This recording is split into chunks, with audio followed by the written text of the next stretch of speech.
നമസ്കാരം. ഉറപ്പിക്കാം, ബംഗാൾ വീണ്ടും ചുവക്കും. രാഷ്ട്രീയം ഉണർവുള്ള മേഖലയാണ് മുർഷിദാബാദിലെ റാണിനഗർ. മുർഷിദാബാദ് മണ്ഡലത്തിലെ ഇടതുമുന്നണി സ്ഥാനാർത്ഥി CPM സംസ്ഥാന സെക്രട്ടറിയും പോളിറ്റ് ബ്യൂറോ അംഗവുമായ മുഹമ്മദ് സലീമാണ്. 1757 പ്ലാസി യുദ്ധത്തിൽ ബ്രിട്ടീഷുകാർ നവാബ് സിറാജുദ്ദൗളയെ പരാജയപ്പെടുത്തുന്നത് വരെ ബംഗാളിൻ്റെ തലസ്ഥാനമായിരുന്ന മഹത്തായ ഭൂതകാലത്തിൻ്റെ പശ്ചാത്തലത്തിൽ കരകൗശലം, പട്ട്, മസ്ലിൻ എന്നീ ജോലികളിൽ മുർഷിദാബാദ് പ്രമുഖമാണെങ്കിലും ഇപ്പോൾ താരതമ്യേന പിന്നോക്കം നിൽക്കുന്ന പ്രദേശമാണ്. ചെറുകിട കർഷകരും തൊഴിലാളികളും ഭൂരിപക്ഷമായ മുർഷിദാബാദിൽ 2014 CPIMലെ ബദറുദ്ദോസ ഖാനാണ് ജയിച്ചത്.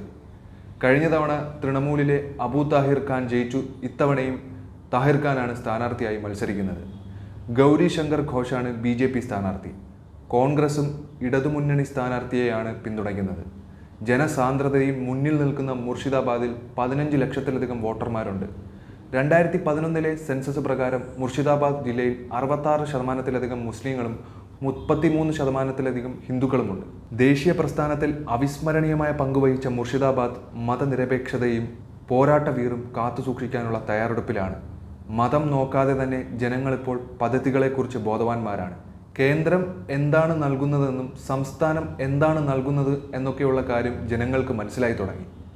റാണിനഗർ ഉൾപ്പെടെയുള്ള ഗ്രാമങ്ങളിലെ വീട്ടുചുവരുകളിൽ കൂടുതലും അരിവാൾ ചുറ്റിക നക്ഷത്രം തന്നെയാണ്. ബംഗ്ലാദേശുമായി അതിർത്തി പങ്കിടുന്ന മുർഷിദാബാദ് നിയോജക മണ്ഡലത്തിൽ 7 നിയമസഭാ മണ്ഡലങ്ങളുണ്ട്.